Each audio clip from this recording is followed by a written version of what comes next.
समर्थन सभी समाज, सभी जाति, सभी धर्म, सभी वर्ग के लोग इंतजार कर रहे हैं कि जेलखेम वाले आ रहे हैं, कुर्सी सजा के रख रहे हैं, पूरा गांव में उत्साहित है, लोग हुजूम निकल रहे हैं, महिलाएं खूब निकल रहे हैं, बातों को ध्यान से सुन रहे हैं, घंटों घंटों बता रहे हैं तो सुन रहे हैं। और उसके बाद सुनने के बाद लोगों के चेहरा में एक नई उम्मीद जग रही है, एक नया विश्वास पैदा हो रहा है कि अब कुछ होगा, कुछ भला हो सकता है, नई आशा की किरण जग रही है। ये जनता के बीच देखने को मिल रहा है। अच्छा, एक बात ये भी बताइएगा, जिस तरह से अभी जो नेता लोग हैं वो कहीं ना कहीं राजघराने से हैं और कहीं ना कहीं वो लोग का जो भी पारिवारिक है वो से चलते आ रहा है, जो कि उन्हीं के घर से नेता बनते आ रहे हैं। तो क्या लगता है कि आप लोग किस तरह से तैयारी कीजिएगा कि आप लोग का जो ये सीट है निकलेगा? देखिए, सिंपल सा बात है, लोकतंत्र में जनता जिसको वोट देकर के जिताएगी वो होगा। और इस पर पहले की जैसा राजतंत्र नहीं है कि राजा का बेटा राजा, राजा का बेटा राजा, उसका बेटा राजा, उसका बेटा राजा, उसका बेटा राजा। चाहे वो शासन किसनो करे, चाहे शोषण करे या अन्याय करे या जुल्म करे, ये आम आदमी के हाथ में ये शक्ति ताकत नहीं थी कि उसको बदल सके। लेकिन लोकतंत्र में जो वादा करके कोई आए और उसको वो कुर्सी सौंपे, क्योंकि यह भाजपा कांग्रेस को ये सीट दे चुका है, पहले दे चुका है, और जो भी वादा किया था वो वादा के अनुरूप कोई भी काम नहीं किया है। आज इस क्षेत्र में पढ़ाई कमाई और पढ़ाई कमाई, दवाई पढ़ाई कमाई, ये तीन चीज तो भारी है। तो अगर हम दवाई की बात करें यानी हॉस्पिटल की हम बात करें तो HCL का हॉस्पिटल बंद है, मुसाबनी माइंस का हॉस्पिटल बंद है, कई पंचायतों पर हॉस्पिटल बंद है, प्रखंड स्तरीय अनुमंडलीय स्तरीय हॉस्पिटल में कोई सुविधा नहीं है, वहाँ बस धूल फाँक रहा है आदमी, छोटे मोटे इलाज के लिए वहाँ कोई सुविधा नहीं है। अगर हम कमाई की बात करें तो कोई स्टार्टअप नहीं है, कोई स्वरोजगार के साधन नहीं है, कोई रोजगार नहीं है, परीक्षा नहीं है।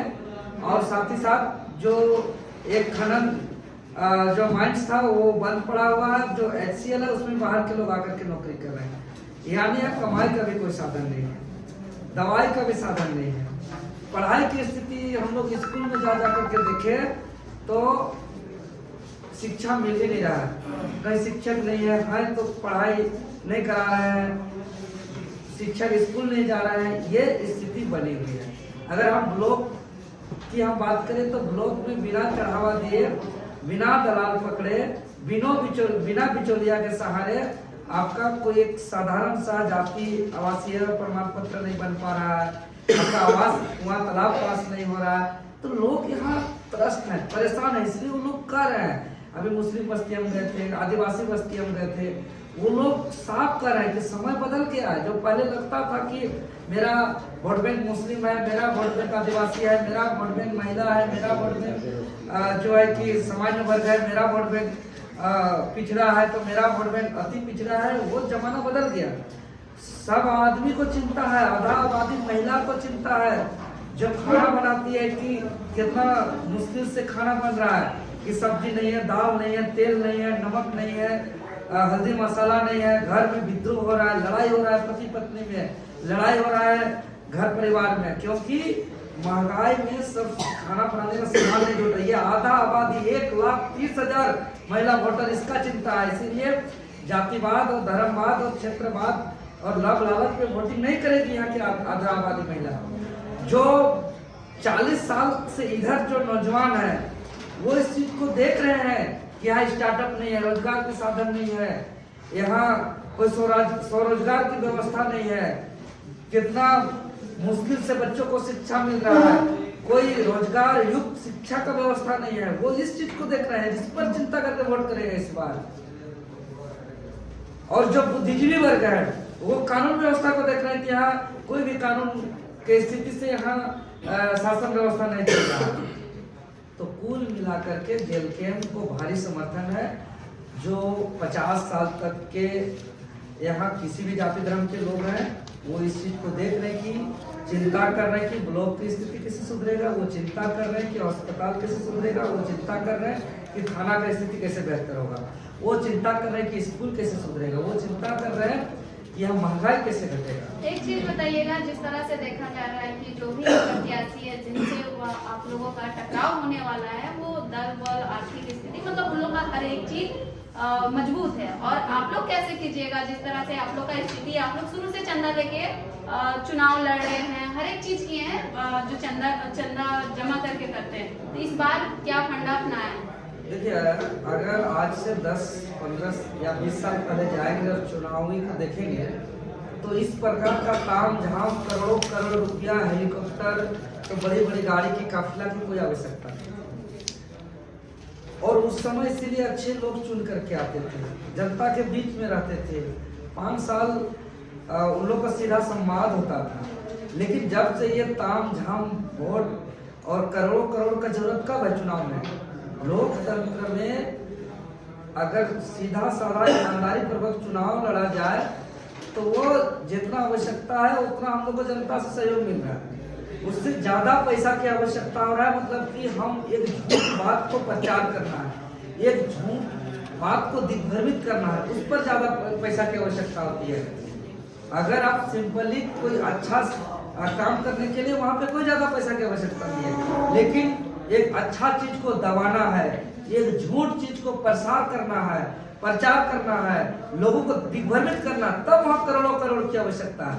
ये तो वही शिकारी वाला बात हो गया कि शिकारी आएगा, जाल बिछाएगा, दाना डालेगा, लेकिन लब में फंसना नहीं। तो यहाँ लोग हैं, कबूतर नहीं है कि अब शिकारी आएगा, दाना डालेगा, जाल बिछाएगा या फंसाएगा।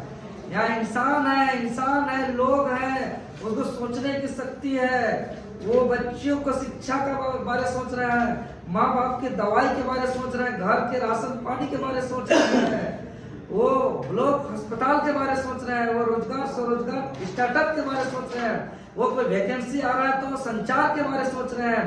आज जितने स्कूल है देख लीजिए, कहीं भी रोजगार युक्त शिक्षा नहीं है, कोई कॉलेज है तो आप प्रैक्टिकल की व्यवस्था नहीं है, स्मार्ट कोई शिक्षा व्यवस्था नहीं है, उसका चिंता इसलिए लोग बोल रहे हैं हाँ जाओ, जितना ताम झाम करके आना है, जितना हेलीकॉप्टर घुमाना है, जितना काफिला घुमाना है, जितना पैसा बांटना है, जितना दारू मुर्गा करना है, आओ, बुला रहा हूँ लोग को कि शिकारी आओ, जाल बिछाओ, दाना डालो, 11 नवंबर को तेरा दाना को खाएंगे लेकिन तेरा जाल में नहीं फंसेंगे। इस बार ये सबके कान में चल रहा है, प्रीति सब बोल रहा है इस बार चुपचाप कैंची छाप, सब कोई कान में बोल रहा है, कान फुसकी चल रहा है। हमारा स्टार प्रचारक 2,55,000 मतदाता है, जो यहाँ 300 बूथ में तैनात है, जो 56 पंचायत में तैनात है, जो 4 प्रखंड में एकदम हमेशा दिन रात रेडी है सब। एक चीज ये भी बताइएगा, जिस तरह से यहाँ घाटशिला विधानसभा है, यहाँ पे खनिज संपदा का ढेर है, जो कि यहाँ के लोग, आप जिस तरह से स्थिति बता रहे हैं, यहाँ के लोग काफी क्या बोल सकते हैं, वंचित हैं इन सब चीजों से। तो क्या लगता है कि आप लोग जो आशा उम्मीद के साथ लोगों को अपना वोट मांग रहे हैं, तो क्या लगता है कि लोग आप लोगों की जो बातें हैं उन पे विश्वास करके आप लोगों को वोट करेंगे?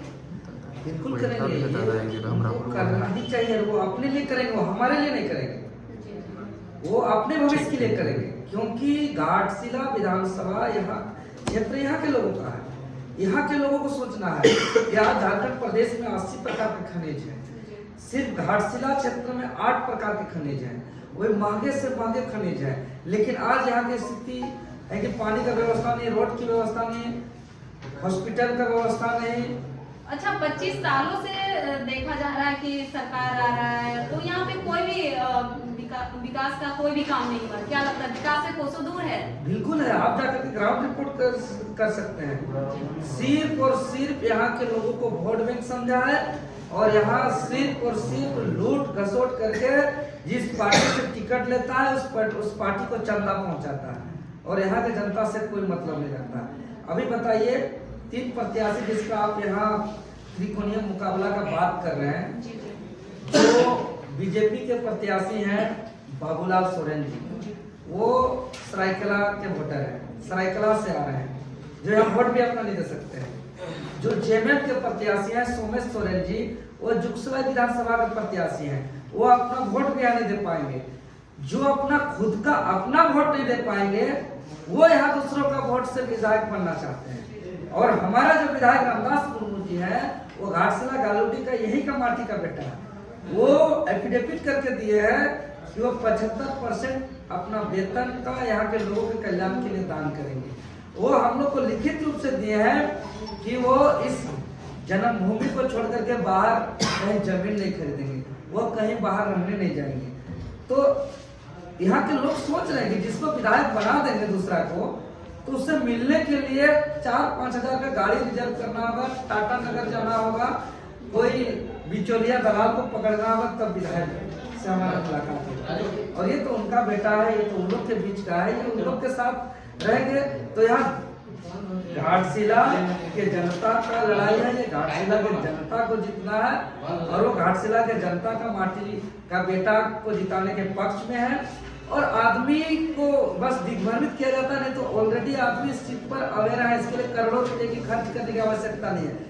एक सिंपल अभी धान काटने का समय, अगर कोई धान काटने वाली खोजने जाता है किसी को, तो वो तेज को खोज के लाती है। कोई कोड़ी करना हो, हॉल चलाना हो, मिस्त्री खोजना हो, प्लास्टर करना हो, छान चलना हो, तो आदमी बढ़िया काम करने वाला खोज के लेके आता है। तो उसी प्रकार विधायक भी अच्छा तो चुन के लेके आएंगे इस बार। एक चीज बताइएगा भैया, जिस तरह से अभी कुर्मी को लेके आप लोग काफी आंदोलन किए, तो उस चीज का क्या लगता है इफेक्ट पड़ेगा? अरे कहाँ कौन दुनिया में आप जा रहे हैं, सब बात नहीं, ये सब कोई मैटर ही नहीं है। सोशल मीडिया से ये देखिए, ये कौन कर रहे नहीं कर रहे, ये सब प्रायोजित है। हम लोग अगर पॉलिटिक्स की बात करते हैं, तो एक पॉलिटिकल पार्टी का रजिस्ट्रेशन भारत निर्वाचन आयोग के वहाँ होता है, और सभी पॉलिटिकल पार्टी का अपना एक संविधान होता है। और उस संविधान में हम लोग का लिखित रूप से प्रावधान है कि झारखंड लोकतांत्रिक क्रांतिकारी मोर्चा किसी प्रकार का भेदभाव नहीं करती है, न लिंग आधारित, न जाति आधारित, न क्षेत्र आधारित, न रंग भेद, न कलर भेद, न क्षेत्र भेद, न भाषा भेद, न धर्म भेद, न जाति भेद, कोई भेदभाव नहीं करती है। ये हमारा मैनिफेस्टो में, हमारा पार्टी का संविधान में लिखित रूप से है। और ये निर्वाचन आयोग में इसी शर्त से हमको रजिस्ट्रेशन नंबर मिला है। अगर हम इस शर्त से बाहर जाते हैं, तो सबसे पहले हम पर कार्रवाई होगी और हमारा रजिस्ट्रेशन रद्द होगा। तो यहाँ कोई भेदभाव का बात ही नहीं है। ये आप लोग जैसा मीडिया लोग इस बात को उछालते हैं, दिग्भ्रमित करने का काम करते हैं, आलतू फालतू बात करते हैं। अच्छा, हम करते ही हैं। हम तक अभी आदिवासी गांव हम गए थे, अभी हो गांव हम गए, हम भूमिज गांव गए, अभी हम संथाल गांव गए। हम लोग का वहाँ आदमी पैर पारंपरिक रूप से पैर धो दिया, पारंपरिक से हम लोग को स्वागत किया। तो हम लोग कौन दुनिया में है, कहाँ का है सब फालतू फालतू। यहाँ झारखंड और निर्माण का बात हो रहा है, ब्लॉक सुधारने का बात हो रहा है, हॉस्पिटल सुधारने का बात हो रहा है, रोजगार का बात हो रहा है, नीति कानून का बात हो रहा है, स्टार्टअप स्वरोजगार की बात हो रही है, राज्य को आगे बढ़ाने की बात हो रही है। एक चीज बताइएगा, जिस तरह से नियोजन नीति को लेके अभी आपके जो विपक्ष है, वो लोग कहीं ना कहीं इस चीज को उठा रहे हैं, नियोजन नीति क्या होगा।